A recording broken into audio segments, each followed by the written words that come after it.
قصة حياة عبد السلام النابلسي. ضحكة حزينة خلف الكواليس. ولد عبد السلام النابلسي عام 1899 في قرية قرب طرابلس بلبنان، من أسرة عريقة تعود أصولها إلى مدينة نابلس الفلسطينية، ومنها جاء لقبه النابلسي. نشأ في بيت محافظ، وتربى على تعاليم الدين واللغة والآداب، من الأزهر إلى المسرح.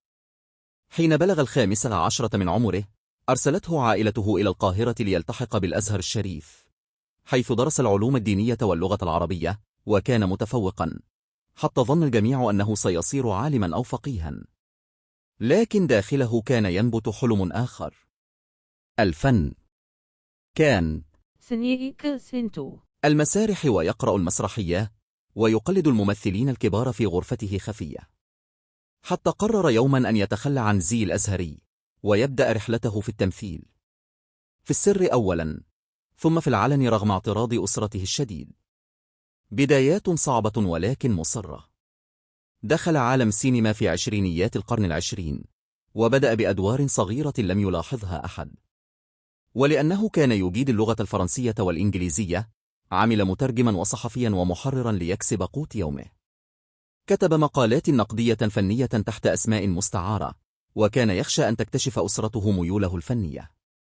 صعود نجم الكوميديا الأرستقراطية. في أربعينيات وخمسينيات القرن العشرين، لمع نجمه كواحد من أمهر ممثلي الكوميديا الراقية. لم يكن يضحك فقط، بل كان يضحك بأناقة، بذكاء، بسخرية لاذعة تشبه طبقة النبلاء التي كان يجسدها غالبا في أفلامه. من أشهر أفلامه: حبيبي الأسمر، الخطايا، أزاي أنساك، شارع الحب، يوم من عمري. عمل مع كبار نجوم عصره، أبرزهم فريد الأطرش، عبد الحليم حافظ، شادية، صباح، إسماعيل ياسين، هند رستم. قصة حب وزواج سري. في أوج مجده، وقع في حب فتاة لبنانية تدعى جورجيت سبت، وكانت من أسرة مسيحية محافظة.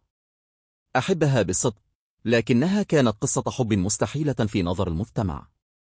فتزوجها سرا، واستمر زواجهما خفيا لفترة طويلة، قبل أن يكشف عنها في آخر سنوات حياته. جورجيت ظلت وفية له حتى بعد وفاته، واعتبرت نفسها أرملته الرسمية رغم أن البعض شكك في زواجهما. الوجه الآخر للنجومية. ورغم شهرته الكبيرة، لم يكن عبد السلام النابلسي ثريا، بل عانى من ديون طائلة، خاصة بعد أن فرضت عليه السلطات المصرية ضرائب كبيرة، فصادرت بعض ممتلكاته، وأجبر على مغادرة مصر. استقر في بيروت، وهناك بدأت صحته في التدهور، وعاش آخر أيامه في عزلة. يرافقه فقط حنينه إلى أيام المجد وضحكات الجمهور التي غاب. الرحيل الصامت. في عام 1968 توفي عبد السلام النابلسي عن عمر ناهز 69 عاما، بهدوء، دون ضجيج أو تكريم يليق بتاريخه. ورغم أنه أضحك الملايين، مات وهو يصارع الحزن والمرض والنسيان. حقائق لم تروى عن النابلسي. كان صديقا حميما لفريد الأطرش، وكان يسكن في نفس العمارة معه.